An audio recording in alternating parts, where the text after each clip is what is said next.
Tuhan, kami tahu bahwa Engkau adalah segala-galanya bagi kami ya Tuhan.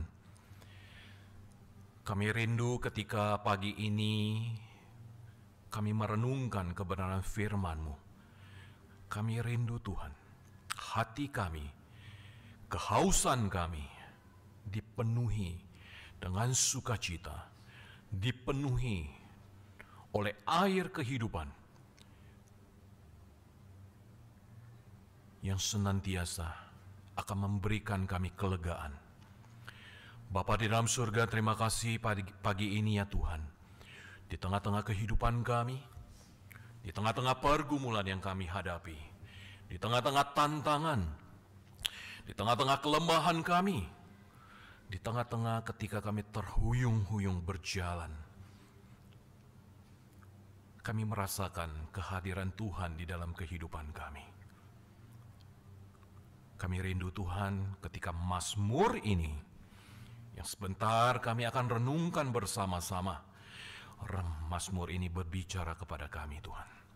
Terima kasih Tuhan, biarlah Roh Kudus menolong kami, membuka, mencelikkan hati kami, untuk kami boleh menempatkan firman-Mu di dalam hati bahkan kehidupan kami ya Tuhan. Sebab itu Tuhan, berbicaralah kepada kami, karena kami siap untuk mendengarkannya. Terpujilah nama-Mu. Dalam nama Tuhan Yesus kami berdoa. Amin. Silakan duduk Bapak Ibu. Baik saudara, shalom, selamat pagi. Apa kabar saudara? Saudara, apa yang saudara rasakan sepanjang 1 minggu ini? Apa yang saudara rasakan, perasaan saudara seperti apa Bapak Ibu? 1 minggu di bulan Juli, ya kan ya? Waktu terus berjalan, hari terus berganti. Saudara, tidak terasa kita memasuki bulan di pertengahan 2025. Saudara, apakah kita meyakini keberadaan Tuhan, kehadiran Tuhan di dalam kehidupan, di dalam persoalan kehidupan kita Bapak Ibu? Nah saudara, inilah yang akan kita sama-sama renungkan dari bagian firman Tuhan dengan tema kita pada pagi hari ini, seperti rusa rindu sungai-Mu. Saudara, mari saya mengajak kembali kepada kita untuk kita membuka Mazmur 42 Bapak Ibu. Tapi kita akan membaca ayat yang pertama sampai dengan ayat yang ke-6 saja, yang akan menjadi fokus perenungan kita. Saudara, kalau kita mendalami 11 atau 12 ayat di dalam Mazmur 42 ini sesuatu yang sangat menarik sekali Bapak Ibu. Dan saya harus mengatakan dengan jujur, saudara, ketika merenungkan Mazmur 42 ini, banyak sekali berkat Tuhan. Nah saudara, hari ini mari kita akan sama-sama, kita akan menelusuri, kita masuk ke dalam apa yang ingin disampaikan oleh pemazmur kepada setiap kita, kepada mereka yang ada di zaman itu, bahkan kepada kita di masa kini Bapak Ibu. Baik, mari kita memperhatikan kembali Mazmur 42 ini. Saya akan membacakan kepada kita untuk pemimpin biduan nyanyian pengajaran Bani Korah. Seperti rusa yang merindukan sungai yang berair, demikianlah jiwaku merindukan Engkau, ya Allah. Jiwaku haus kepada Allah yang hidup. Saudara, sebuah pertanyaan, bilakah aku boleh datang melihat Allah? Air mataku menjadi makananku siang dan malam, karena sepanjang hari orang berkata kepadaku, di mana Allah-Mu?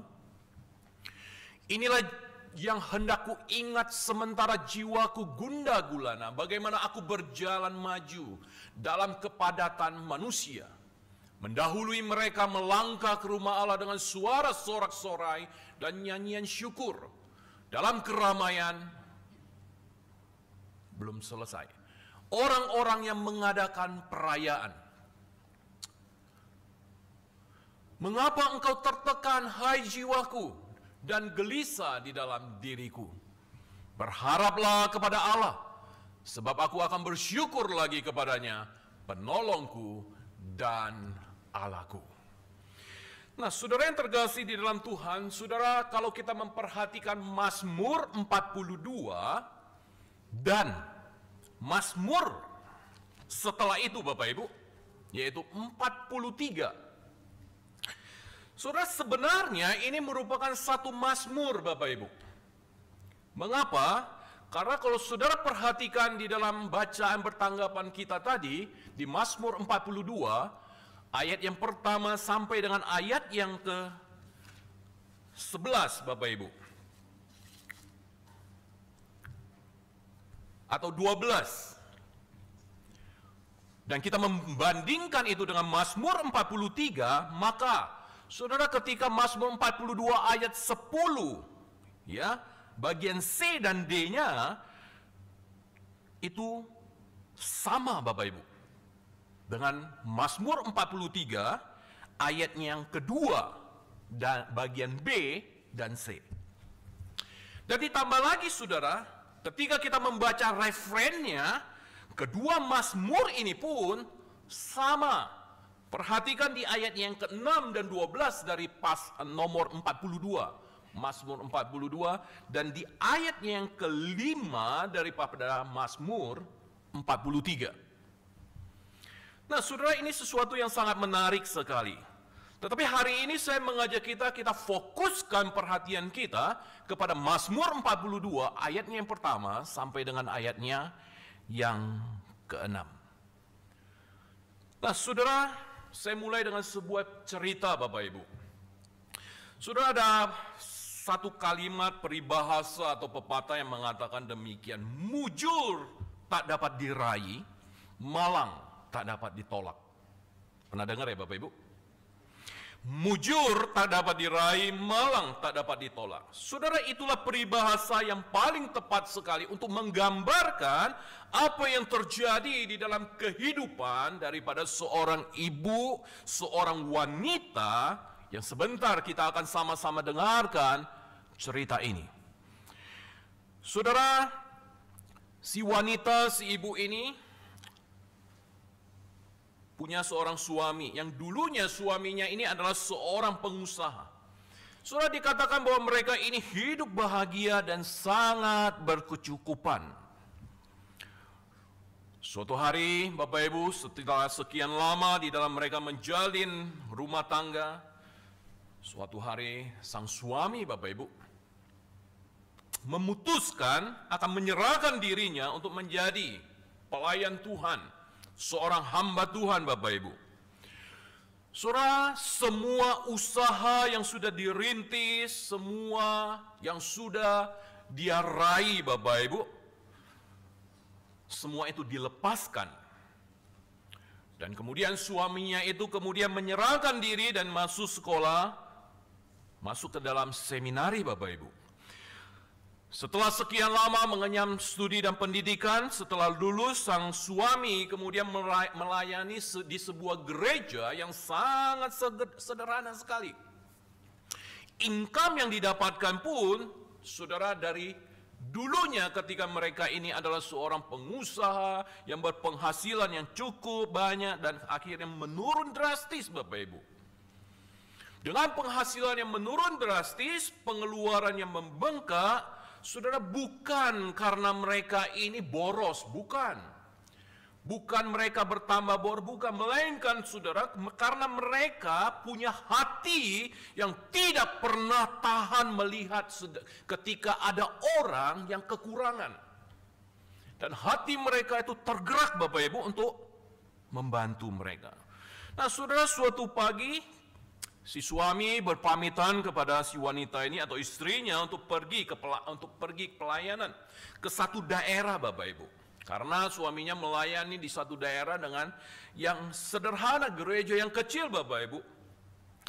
Dan berselang ketika si suami ini sudah berpamitan kurang lebih beberapa jam, 3 atau 4 jam kemudian, saudara, si istri mendapatkan kabar Bapak Ibu. Si suaminya itu mengalami kecelakaan.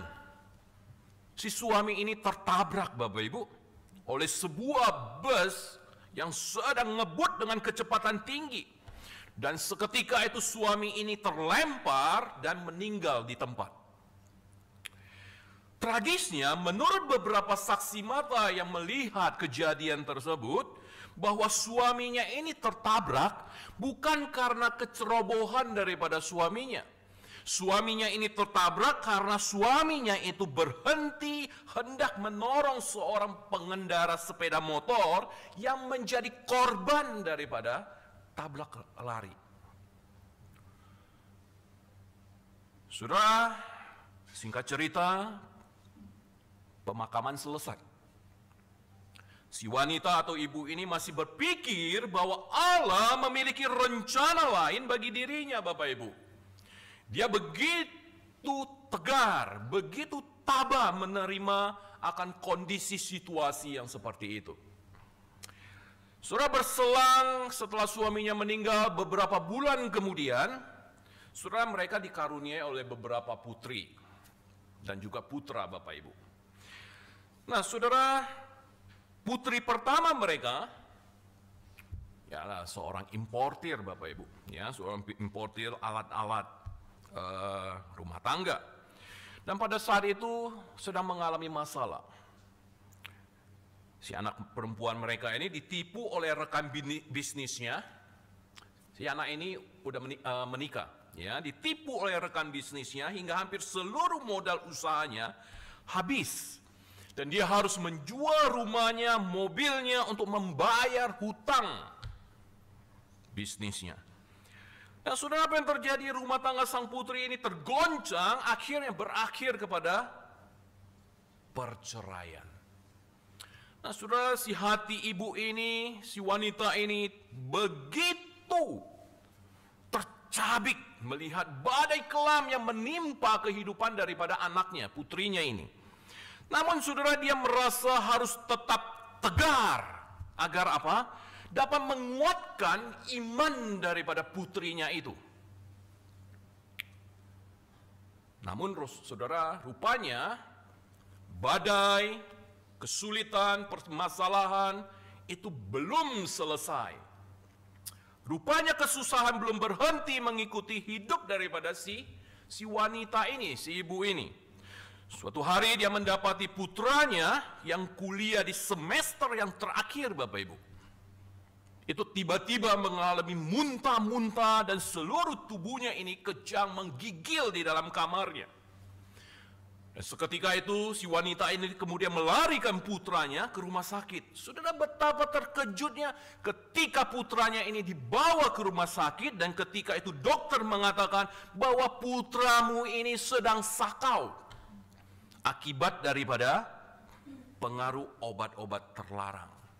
Saudara, anaknya ini sudah menjadi pecandu berat daripada narkoba.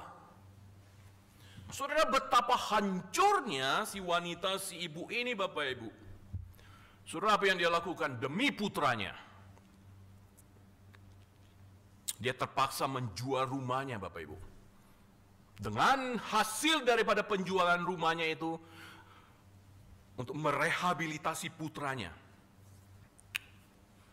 Dan si ibu ini mengontrak sebuah rumah yang kecil yang kemudian menjadi tempat tinggalnya. Sudah setelah setengah tahun di pusat rehabilitasi, anaknya itu dinyatakan sembuh, diperbolehkan pulang, Bapak Ibu. Namun apa yang terjadi? Setelah selang beberapa bulan, si anak ini kemudian ditangkap oleh polisi dan didapati dia ini adalah sebagai seorang pengedar narkoba. Saudara, kemudian pengadilan menjatuhkan hukuman kepada anaknya ini kurang lebih 3 tahun penjara. Saudara, pertanyaannya bagi kita, hati ibu manakah yang tidak akan hancur mengalami persoalan-persoalan seperti itu? Tetapi namun saudara, dia masih berharap bahwa Tuhan akan memulihkan keadaan kondisi anaknya. Saudara, kehidupan daripada si wanita ini, si istri hamba Tuhan ini semakin susah. Perekonomiannya morat-marit.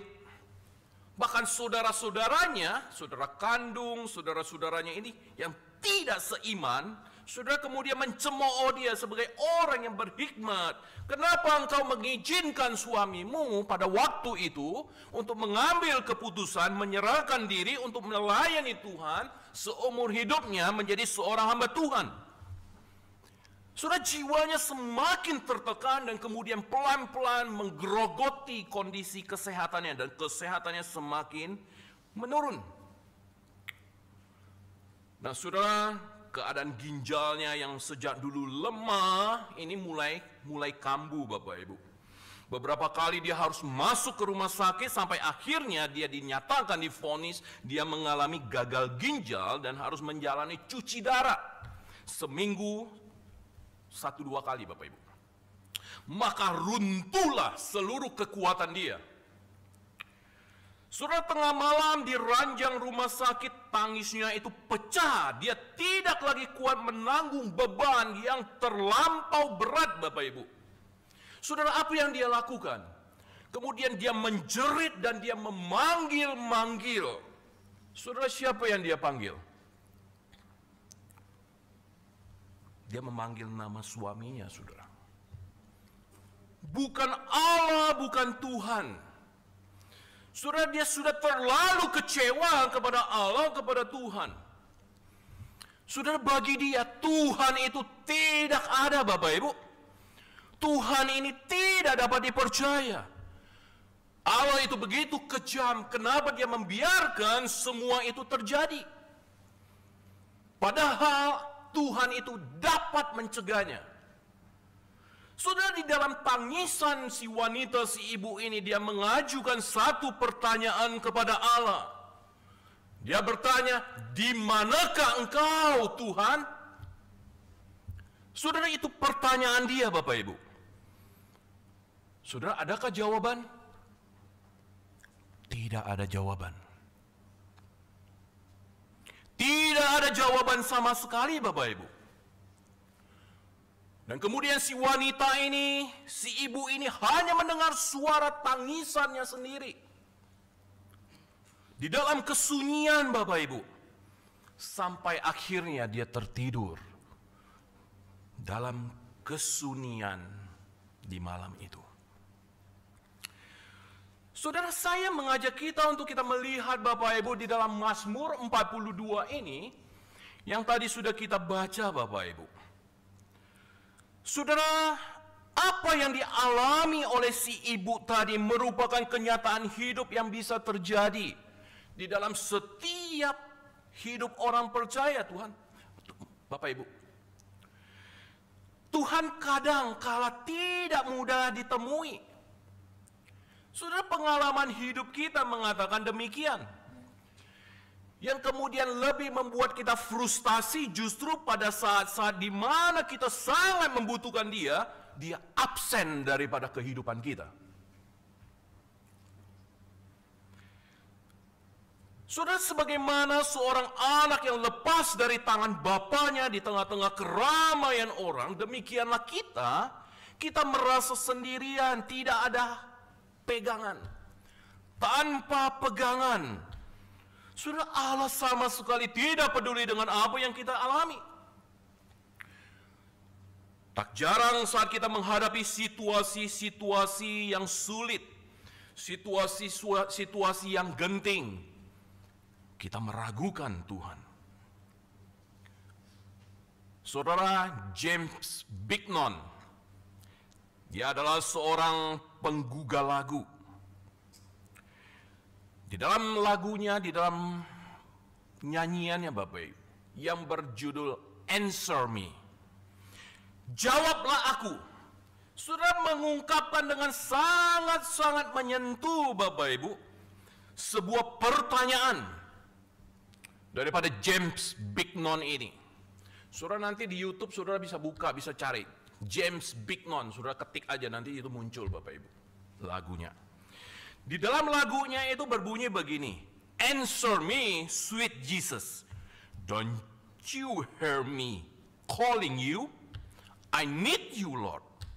Lord, I have run out of words to say. All I can do right now is mourn. I cannot pray.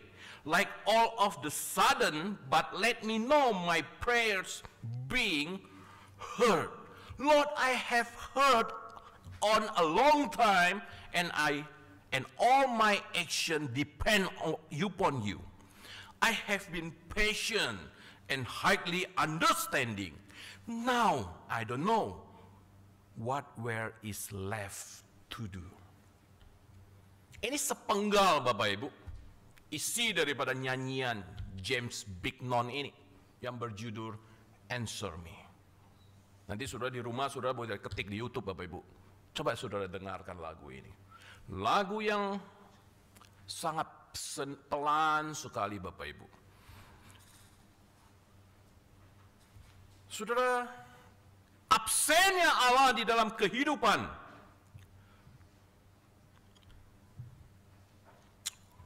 daripada kita Bapak Ibu di masa kini, itu yang terjadi dialami oleh si ibu tadi. Sudah, mari kita melihat kembali. Sekarang kita melihat kepada pemazmur. Saudara, pemazmur yang menulis mazmur ini juga mengalami pergumulan ketidakhadiran atau absennya Tuhan dalam kehidupan, kesulitan hidup yang dia alami. Jiwanya begitu gelisah dan tertekan. Dan saudara, melalui lirik-lirik yang memilukan, dia mengungkapkan perasaan hatinya. Maka lahirlah Mazmur 42 ini, yaitu Mazmur Ratapan. Saudara, Mazmur ini adalah Mazmur Ratapan. Besar kemungkinan saat itu dia dan orang-orang Israel lainnya menjadi tawanan kerajaan Babel dan hidup dalam pembuangan di sana. Jikalau demikian, kita bisa membayangkan bagaimana perlakuan yang tidak manusiawi, kerja paksa, makian, cambukan, dan juga cemoohan menjadi bagian hidup mereka sehari-hari. Sudah, jiwa mereka begitu tertekan. Kebanggaan mereka pernah menjadi bangsa yang besar, umat kesayangan Allah, itu semua sekarang hanya tinggal menjadi kenangan. Bertahun-tahun mereka hidup menderita. Berulang-ulang mereka berseru kepada Allah, memohon kemurahannya. Tetapi Allah tidak menjawab, seolah-olah Allah tak lagi hadir dalam kehidupan umatnya. Sudah, kerinduan untuk bertemu dengan Allah ini melanda hati umat Allah. Nah, saudara, kerinduan ini diwakili oleh sang pemazmur ini dalam ungkapannya, seperti rusa yang merindukan sungai yang berair, demikianlah jiwaku merindukan Engkau ya Allah. Saudara, pertanyaan saya, yang ada di dalam gambaran benak pikiran saudara, ketika pemazmur ini berkata seperti rusa yang merindukan sungai yang berair, demikianlah jiwaku merindukan Engkau ya Allah. Saudara, pelukis mengambil rusa ini sebagai objek daripada lukisannya. Saudara, biasanya mereka cenderung memanjakan mata orang dengan menonjolkan segi daripada keindahan. Betul nggak? Saudara, ketika rusa merindukan sungai, air yang ada di dalam benak saudara, gambarannya seperti apa? Tepi sungai yang begitu hijau. Silakan Pak Anwar. Rusa yang sedang berdiri di sana menikmati rumput dan air, saudara. Seperti ini kan gambarannya?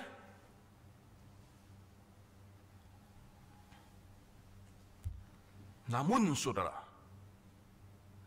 di dalam simile ini saya kira pemazmur tidak bermaksud melukiskan rusa yang sedemikian.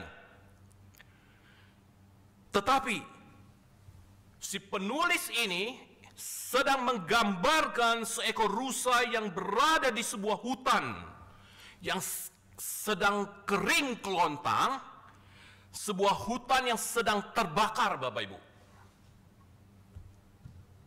yang sedang terbakar, yang sedang mengalami kemarau panjang. Tidak ada lagi daun yang hijau.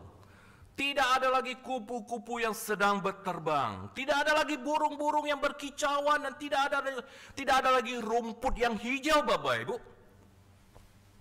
Petak-petak tanah yang sedang kering dan retak-retak. Gambar berikutnya.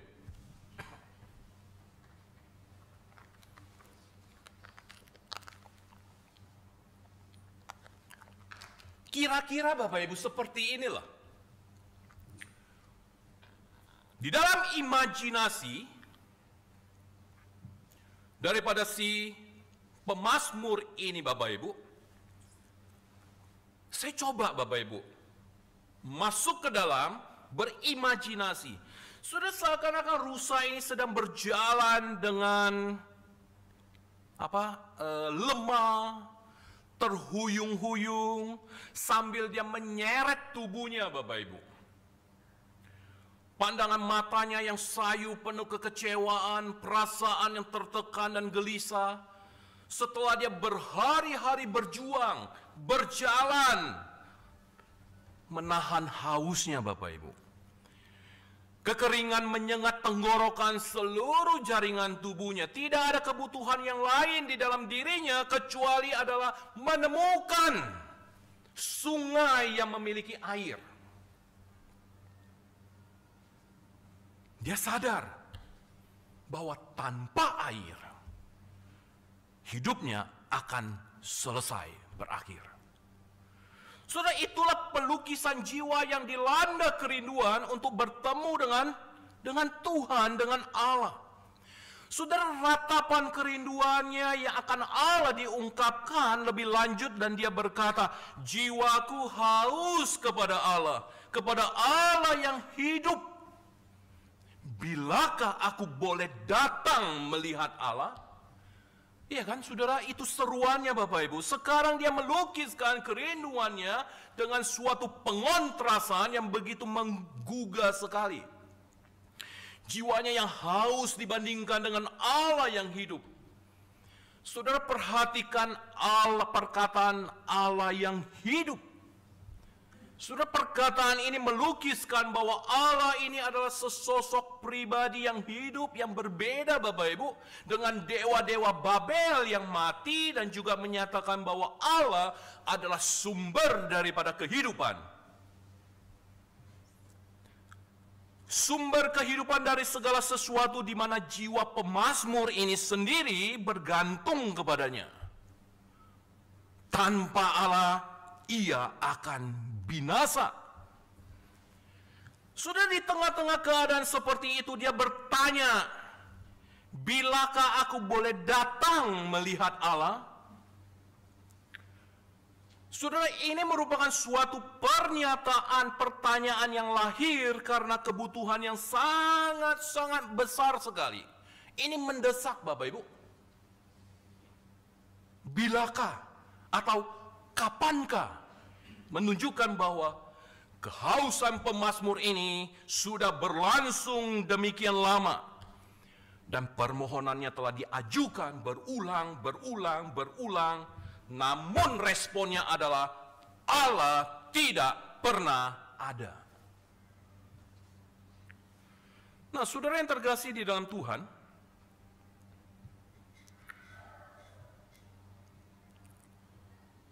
andai kata Bapak Ibu, andai kata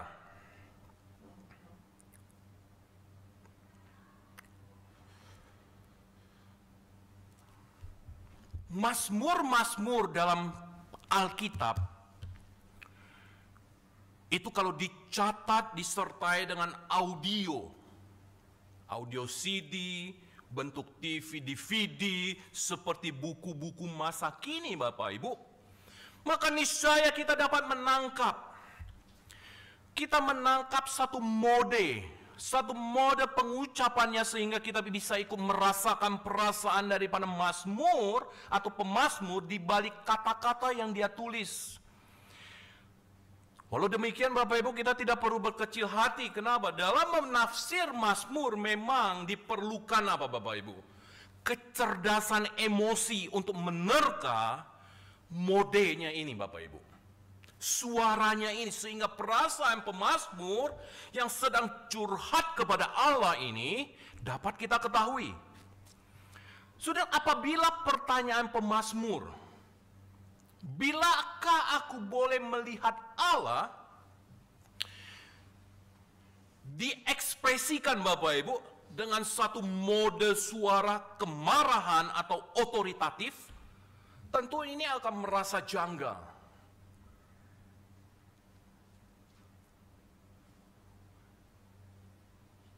Di manakah aku boleh melihat Allah? Saudara, ini kemarahan otoritatif Bapak Ibu.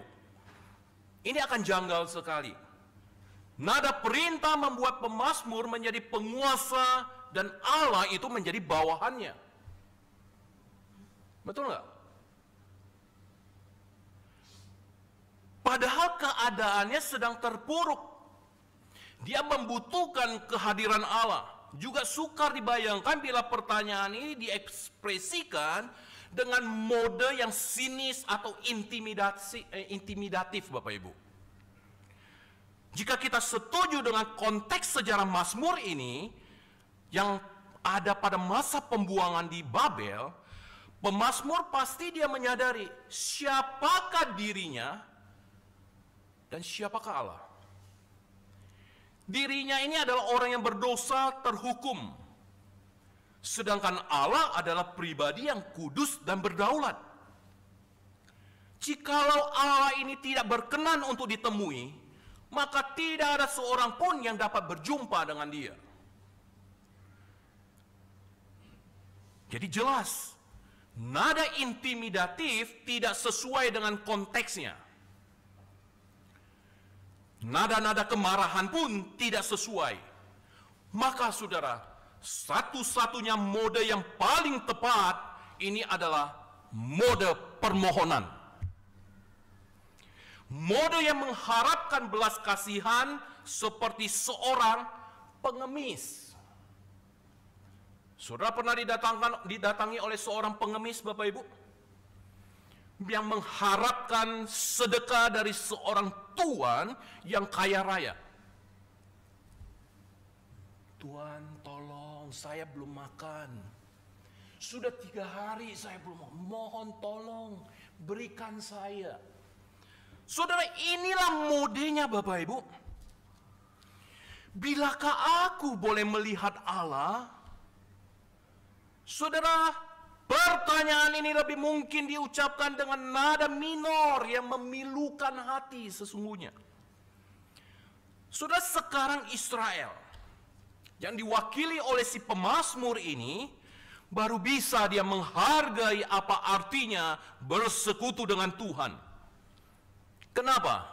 Dulu mereka mengabaikan Tuhan Bapak Ibu. Mereka dulu tidak menaruh perhatian pada kehadirannya. Mereka nggak peduli kepada firman-Nya. Mereka nggak peduli kepada tegurannya. Mereka nggak peduli kepada kasih-Nya. Sekarang Israel tiba pada satu pemahaman bahwa bersekutu dengan Tuhan ini merupakan suatu anugerah. Maka mereka tidak punya hak apapun Bapak Ibu untuk memaksa Tuhan untuk merespon mereka. Saudara, pemazmur hanya bisa berharap belas kasihan Tuhan dan meratapi kerinduannya. Makanya si pemazmur ini dia berkata, air mataku menjadi makananku siang dan malam. Karena sepanjang hari orang berkata kepadaku, di mana Allahmu? Ya kan? Saudara, di dalam pembuangan, menerima perlakuan yang tidak enak ini sudah menjadi hal yang umum bagi mereka. Mungkin juga termasuk tekanan Bapak Ibu. Tekanan untuk menyembah dewa-dewa orang Babel pada waktu itu. Saudara, ketika pemazmur berusaha mempertahankan imannya, mereka mencemoohkannya. Di mana Allahmu?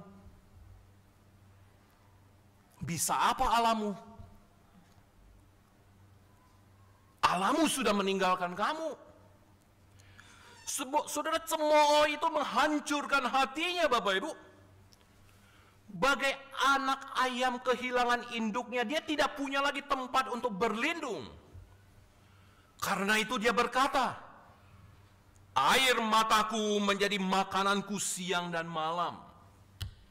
Sepanjang hari ia berduka, dirundung kesedihan.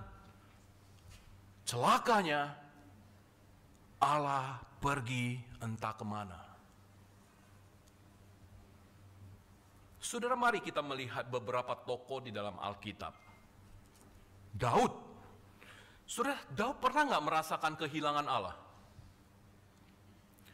Daud juga pernah merasakan kehilangan Allah dalam hidupnya sampai ia meratap kepada Allah. Dia mengatakan, "Ya Allah, Engkaulah Allahku, aku mencari Engkau."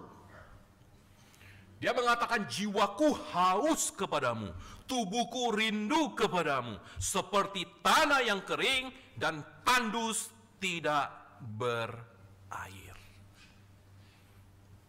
Ini Daud, Bapak Ibu. Di tengah-tengah kesusahannya, Ayub pun pernah tidak dapat melihat kehadiran Allah. Dalam duka citanya ia mengeluh, sesungguhnya kalau aku berjalan ke timur, dia tidak ada di sana.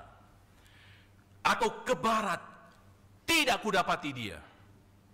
Atau aku berjalan ke utara, ku cari dia, dia tidak tampak. Dan kemudian aku berpaling ke selatan, aku tidak melihat dia.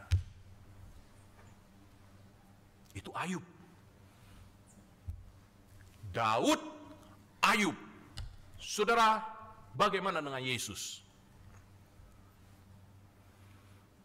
Yesus mengalami ketidakhadiran Allah justru saat dia sedang di mana, Bapak Ibu? Saat dia di mana? Dia sedang sekarat di atas kayu salib.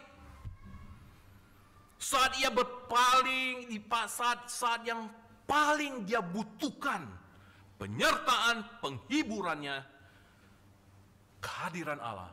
Disitulah dia menjerit, Allahku, Allahku, mengapa engkau meninggalkan aku? Nah, saudara yang terkasih di dalam Tuhan, kita bisa memiliki pengalaman yang sama, Bapak Ibu, seperti mereka, yaitu perasaan ditinggalkan oleh Allah. Sebagian dari kita mungkin diam-diam kita menyimpan kepahitan kepada Allah. Hanya kita merasa tidak pantas untuk mengungkapkannya secara terbuka dalam doa-doa kita. Ataupun kita menceritakan kepada orang-orang dekat kita, Bapak Ibu. Namun, hal ini pelan-pelan membuat kita semakin jauh daripada Allah. Sudah, saya pikir wajar bila kita pernah merasa kecewa kepada Allah, Bapak Ibu. Saya mengatakan wajar ya, Bapak Ibu ya. Pernah kita merasa, Bapak Ibu, kecewa kepada Allah. Kita merasa ditinggalkan, kita merasa diabaikan. Juga wajar bila kita mengeluh, meratap, mengekspresikan secara verbal bagaimana perasaan kecewa kita kepada Dia. Seperti yang dilakukan oleh pemazmur ini. Bahkan oleh si ibu tadi, Bapak Ibu, di awal. Yang diceritakan tadi. Saudara, saya yakin dan percaya Tuhan memahami sepenuhnya kekecewaan, kesakitan, kesedihan, ketakutan yang kita rasakan. Allah kita bukan Allah yang mudah tersinggung dan pemarah. Namun, saudara, kita jangan hanya sampai kepada sebatas meratap. Iman kita akan terpuruk. Tetapi majulah sambil berharap, inilah yang dilakukan oleh pemazmur ini. Di Mazmur 42, saudara, apa yang dia lakukan? Nyanyian syukur dalam keramaian orang-orang yang mengadakan perayaan. Di ayat yang kelima. Apa maksud perkataan ini? Rupanya pemazmur ingin mengingat masa-masa indah mereka dengan Allah dulu sebelum bangsa Israel dijajah. Sebelum bangsa Israel dibuang ke Babel, pada waktu itu mereka seringkali mengadakan perayaan kebaktian di Bait Allah di Yerusalem. Sebagai salah satu penyanyi dari Bani Korah, dia memimpin umat Israel berjalan ke rumah Tuhan. Dalam kepadatan umat yang berduyun-duyun datang untuk bersembayang ke Bait Allah, ia berjalan mendahului mereka dengan sorak-sorai dan nyanyian syukur, melangkah untuk bertemu dan menyembah Allah.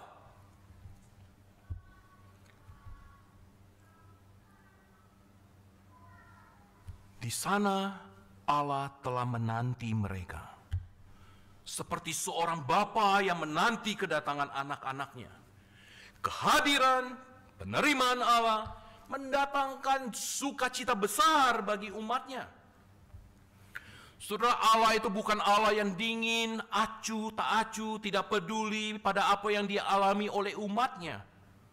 Sebaliknya, dia adalah Allah yang hangat menikmati persekutuan penuh perhatian pada umatnya. Saudara, inilah saat-saat manis mereka bersama dengan Allah. Jadi saudara, mengenang saat-saat manis bersama dengan Allah itu penting bagi pemazmur dan juga bagi kita, Bapak Ibu. Sebagai anak-anak Tuhan, khususnya saat jiwa kita ini sedang gundah gulana. Saat ketika kita meragukan kasih Allah itu.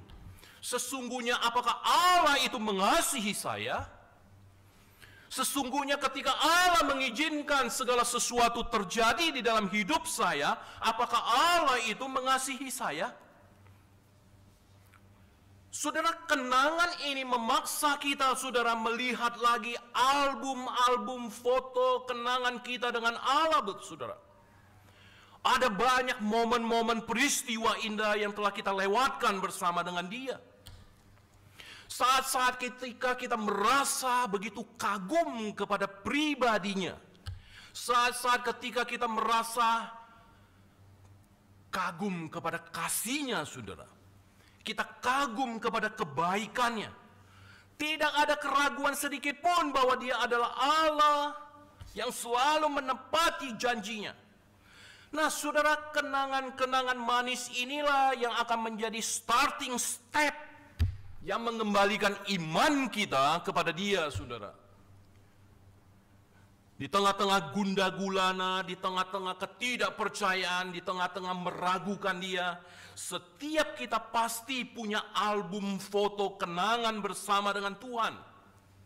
Saya tidak tahu Bapak Ibu, foto album kenangan saudara dengan Tuhan. Tetapi saya yakin setiap kita punya foto itu. Begitu juga dengan saya, Bapak Ibu. Sampai hari ini, sampai detik ini, Bapak Ibu. Ketika Tuhan memanggil dan mempercayakan satu kehidupan, satu pelayanan, saudara, bergaul dengan Allah, album foto itu semakin hari semakin bertambah banyak. Saudara, foto-foto itu mengisahkan cerita-cerita yang berbeda-beda. Tetapi pesan yang dikandungnya itu sama, yaitu satu. Allah mengasihi saya, mengasihi saudara. Pesannya cuma satu, Bapak Ibu. Dari semuanya itu. Saudara, kalau saya melihat kembali foto, album foto bersama dengan Tuhan di dalam kehidupan saya, Bapak Ibu. Beberapa kali kagak mati, Bapak Ibu. Tabrakan dengan motor dengan mobil laga kambing, istilahnya laga kambing.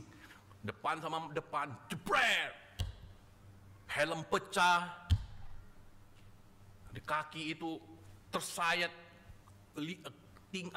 kelihatan tulang sumsum dalamnya, Bapak Ibu. 3 bulan harus jalan, turun tangga pun harus sambil duduk. Itu waktu masih kerja. 2004, Bapak Ibu, tragedi kejadian tsunami. Bagaimana kenangan bersama dengan Tuhan, kebaikan Tuhan itu karena Tuhan masih mengasihi Bapak Ibu. Harusnya hari itu saya stay, tetapi saya memutuskan untuk tidak stay. Saya nyebrang Bapak Ibu. Kalau saja hari itu saya stay di Banda Aceh pada waktu itu, wah, itulah yang terjadi. Di tempat saya pun terjadi Bapak Ibu, tapi tidak separah di Banda Aceh yang Bapak Ibu saksikan. Skenarionya itu sudah bisa berubah kalau itu terjadi. Nah, saudara yang terkasih di dalam Tuhan, ingat saudara, lihat kembali masa-masa kita bersama dengan Tuhan. Dan saudara, hal yang kedua Bapak Ibu, kendalikan perasaan dan pikiran. Hal kedua yang dilakukan pemazmur untuk membangkitkan imannya ialah mengendalikan perasaan dengan pikirannya. Kepada jiwanya pemazmur bertanya, "Hai jiwaku, mengapa engkau tertekan dan gelisah dalam diriku, dalam dirimu?" Ya kan, ayat 6a dia katakan di situ. Di dalam diri Mazmur ini seolah-olah ada dua pribadi yang saling silang pendapat Bapak Ibu, antara pikiran dan jiwanya. Pikirannya ini mewakili pengenalan dia akan Allah, sedangkan jiwanya mewakili perasaannya yang berespon terhadap persoalan-persoalan hidup yang sedang dia hadapi. Nah saudara, selama ini diri pemazmur ini dikuasai oleh perasaannya sehingga imannya ini terombang-ambing. Namun setelah membuka kembali album kenangan bersama dengan Allah, dia memperoleh keyakinan bahwa selama ini Allah itu adalah pribadi yang baik dan setia. Ia menegur jiwanya, si pemazmur ini. "Mengapa engkau tertekan, hai jiwaku, dan gelisah dalam diriku?" Tampak di sini jelas ada nada ketidaksenangan di dalam pertanyaan ini. Walaupun tampaknya Allah absen, tidak peduli, tidak bertindak apa-apa untuk menolong dia dan juga bangsanya. Saudara, itu bukan berarti bahwa Allah itu tidak setia. Mazmur menyadari bahwa ia tidak boleh dikendalikan oleh perasaannya sendiri. Saudara, setelah Elia memperoleh kemenangan iman yang besar dengan mengalahkan 450 nabi Baal dan membunuh mereka semua, dan kemudian dia dikuasai oleh perasaan apa? Takut mendengar ancaman pembunuhan yang akan diberikan oleh Isabel. Segera ia bangkit dan kemudian dia melarikan diri ke Beersheba, ke padang gurun. Di dalam kefrustrasiannya menanggung tantangan hidup yang berat, dia merasa ingin mati. Saudara, Elia larut di dalam perasaannya. Dia merasa cemas, dia merasa gelisah. Pikirannya atau pengenalannya akan Allah dikalahkan oleh perasaan dia. Padahal dengan mata kepala sendiri, dia baru saja menyaksikan bagaimana api Tuhan menyambar habis korban bakaran yang menandakan kuasa Allah lebih besar daripada kuasa siapapun. Saudara, pengalamannya bersama dengan Allah itu seharusnya meneguhkan imannya, namun sayangnya perasaannya itu lebih banyak berperan, maka terombang-ambinglah dia. Saudara, Jerry Bridges, seorang tokoh dari Navigator, dia berkata, ketika kita menghadapi situasi-situasi yang sulit, emosi kita menguasai pikiran kita. Ketika kita merasa Allah itu sangat jauh sekali, maka Allah itu akan menjadi sangat jauh, Bapak Ibu. Ketika kita merasa kesepian, maka Allah tidak akan beserta dengan kita. Tentu saja, ia tidak bermaksud mengatakan bahwa keberadaan Allah itu ditentukan oleh perasaan kita. Betapa riskannya Bapak Ibu apabila teologi kita ditentukan oleh perasaan kita. Saudara, perasaan itu subjektif Bapak Ibu. Penilaian sering didasarkan bukan pada benar atau salah, justru lebih kepada menyenangkan atau tidak, lebih nyaman atau tidak. Karena ini bisa berubah tergantung situasi Bapak Ibu.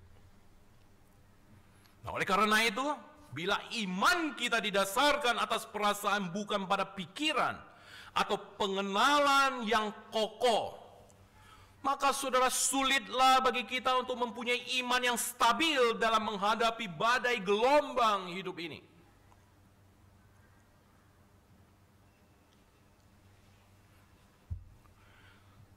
Nah, saudara, hal yang terakhir, yang ketiga Bapak Ibu, pemazmur dia menaruh harapan kepada Allah sebagai satu-satunya sumber pertolongan. Hal ketiga yang diperbuat pemazmur untuk membangkitkan imannya ialah berharap lagi kepada Allah sebagai penolong dan Allahnya. Setelah pemazmur menegur jiwanya yang terombang-ambing dengan mantap Bapak Ibu, dia memerintahkannya, berharaplah kepada Allah. Berharaplah kepada Allah, sebab aku akan bersyukur lagi kepadanya, penolongku dan Allahku. Nah, saudara, sekarang pengenalannya dari perasaan mengasihi diri sendiri dan kembali percaya bahwa Allah tidak pernah meninggalkan dia.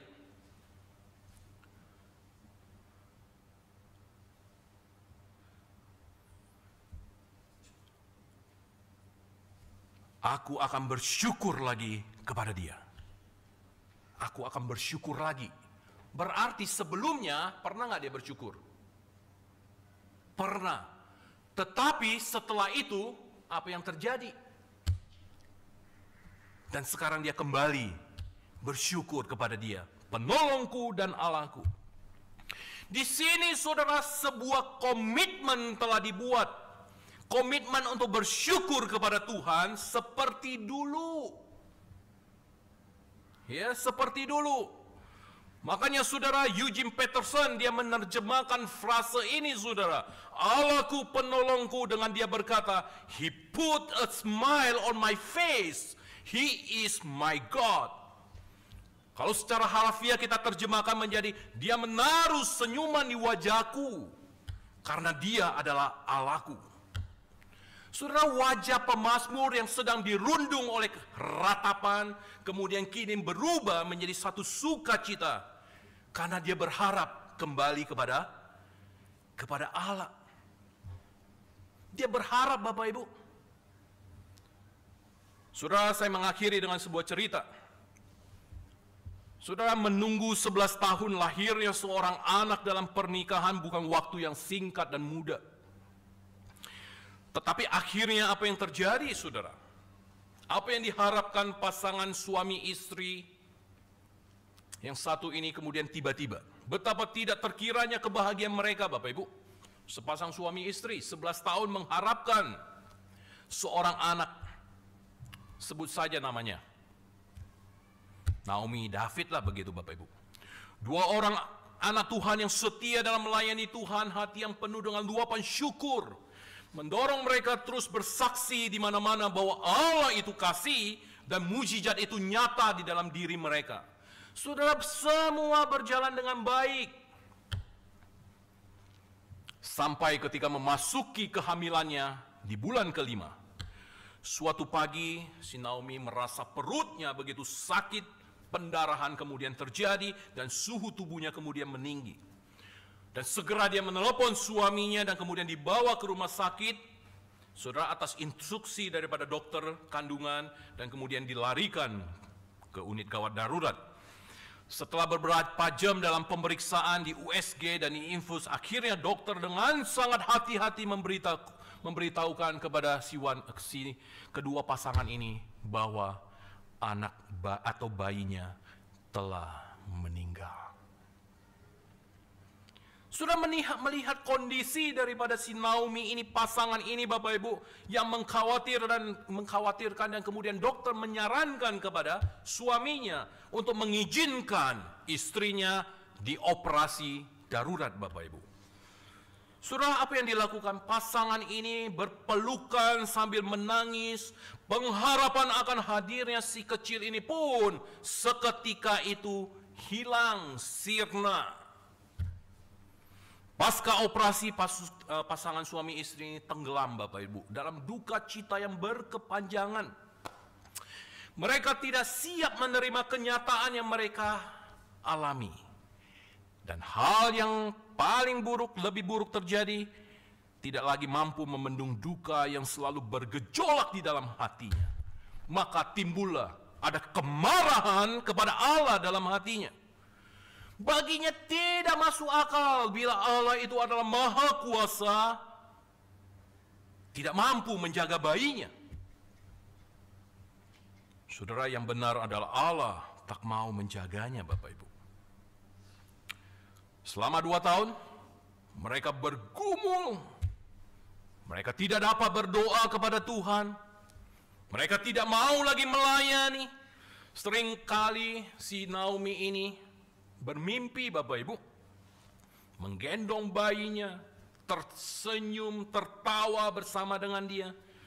Tatkala ketika dia bangun dan menemukan realita, hidupnya kehilangan harapan. Saudara berharap kepada Allah pada masa-masa sulit, apalagi setelah Allah tampak mendiamkan dalam pergumulan yang panjang, ini bukanlah hal yang mudah. Saya percaya itu tidak semudah seperti kita memutuskan untuk pergi ke mall dan kemudian di mall kita memutuskan untuk makan di satu tempat Bapak Ibu. Namun menjalani masa-masa sulit tanpa harapan. Ibarat sebuah sampan perahu yang terkatung-katung tanpa arah di tengah lautan yang luas dan begitu buas. Harapan kepada Allah adalah keyakinan bahwa apa yang Allah firmankan dan janjikan itu akan terjadi dalam hidup kita. Saudara, harapan berkaitan dengan iman. Ketika kita percaya kepada Allah dengan segala perkataannya, kita mempunyai harapan. Saudara, berharap kepada Allah tidak berarti kesulitan-kesulitan hidup ini selesai. Kadang malah bertambah semakin berat. Namun saudara, semangat hidup berubah. Kita tidak mendapat keyakinan. Kita tidak lagi seperti orang yang meraba-raba dalam gelap, tetapi berjalan dalam kepastian. Dalam kepedihan Yesus menjerit saudara, "Allahku, Allahku, mengapa engkau meninggalkan aku?" Suatu pertanyaan yang lahir dari hati yang tersayat Bapak Ibu. Digantung oleh manusia, ditinggalkan oleh Allah, ya kan? Karena bagi dia justru di saat itulah Allah menjadi satu, Bapaknya ini menjadi satu-satunya tempat bagi dia Bapak Ibu. Tapi Allah malah memalingkan wajahnya. Saudara, beberapa saat sebelum dia menghembuskan nafas terakhirnya, Yesus di atas kayu salib dia kembali menyatakan iman dan pengharapannya kepada Bapaknya. Dia berkata, "Bapa, kepadamu kuserahkan nyawaku." Saudara, penderitaan kematian tidak berlalu, tetapi pengharapannya kepada Tuhan memberi dia keberanian dan damai sejahtera untuk menjalani semua yang harus dia jalani. Dan perhatikan saudara, kalimat Tuhan Yesus yang terakhir di atas kayu salib. Dia berkata apa?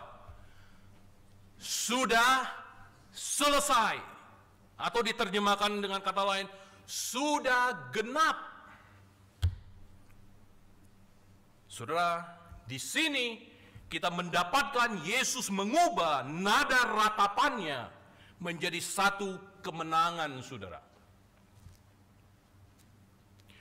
Ratapan duka cita si wanita tadi, Naomi, baru berubah menjadi sukacita ketika suatu kali dia berbicara dengan seorang gadis yang baru saja kehilangan adiknya karena leukemia.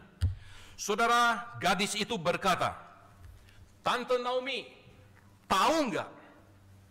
Saat adikku sangat menderita dan tak ada dokter yang dapat meringankan sakitnya, Tuhan Yesus datang dan kemudian memeluknya. Begitu sayang Tuhan sama adikku, lalu digendongnya dia dan dibawa ke sorga, saudara." Saudara, kalimat dari anak kecil ini dengan seketika, Bapak Ibu, membuat tenggorokan daripada si Naomi ini tersekat sampai dia tidak dapat berbicara apa-apa. Saudara, pemahaman teologis daripada gadis kecil ini membuka selaput mata daripada imannya yang selama ini tertutup dengan oleh yang namanya kepicikan, Bapak Ibu. Dia tidak pernah melihat seperti gadis kecil ini melihat Allah. Saudara, Tuhan tidak jahat. Dia baik, saudara. Tuhan itu tidak absen, Bapak Ibu. Tuhan itu hadir. Dia selalu hadir dan bertindak. Saudara, sepanjang perjalanan pulang, entah bagaimana Bapak Ibu, album kenangan bersama dengan Tuhan itu tiba-tiba terbuka di dalam pikiran si Naomi ini. Dan kemudian dia mulai melihat satu persatu foto-foto itu. Saudara, derai air mata itu mengalir. Dan hatinya kemudian berbisik kepada Tuhan. Dia berkata, "Engkau baik, Tuhan." Saudara, ajaib sekali tiba-tiba dia merasakan pelukan Tuhan. Suatu pelukan yang memberikan rasa damai yang tidak pernah dia rasakan sebelumnya. Ada air yang mengalir dari dalam tubuhnya.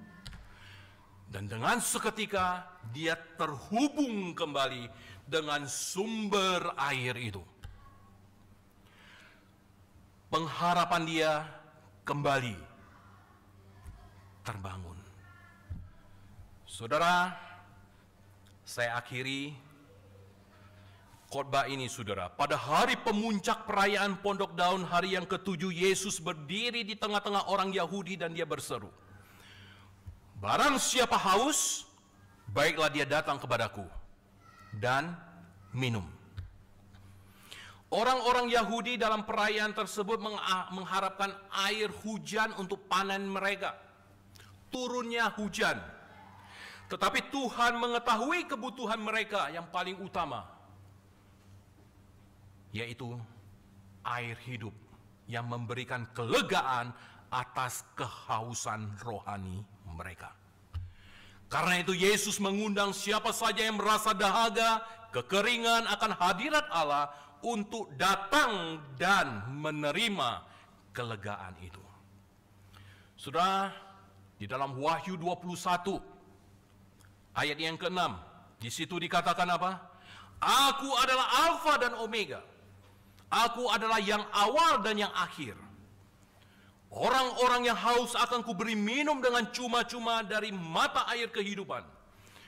Karena Yesuslah sumber kehidupan itu. Saudara, perhatikan kembali dua foto yang tadi.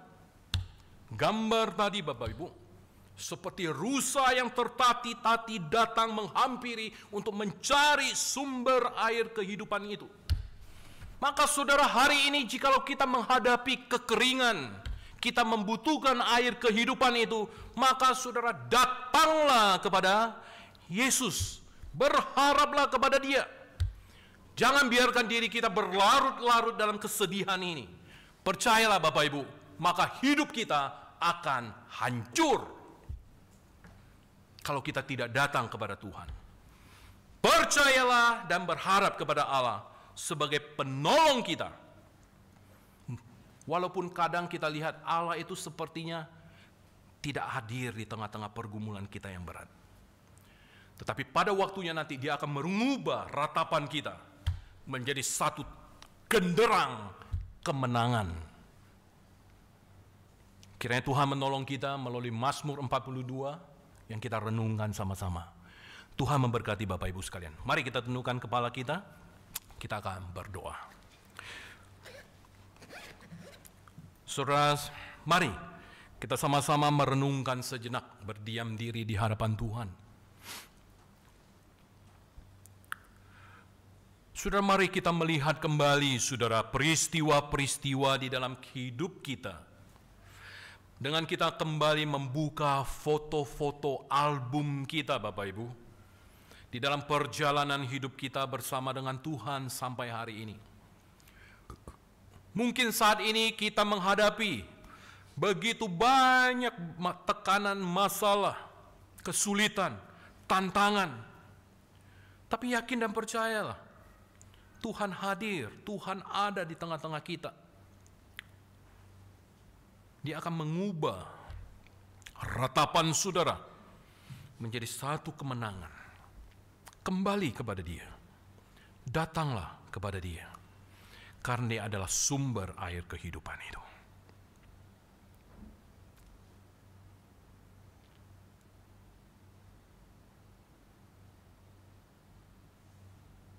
Saya persilakan kepada Semulinda untuk berdoa, bersyukur untuk firman Tuhan yang sudah kita renungkan bersama-sama pada pagi hari ini.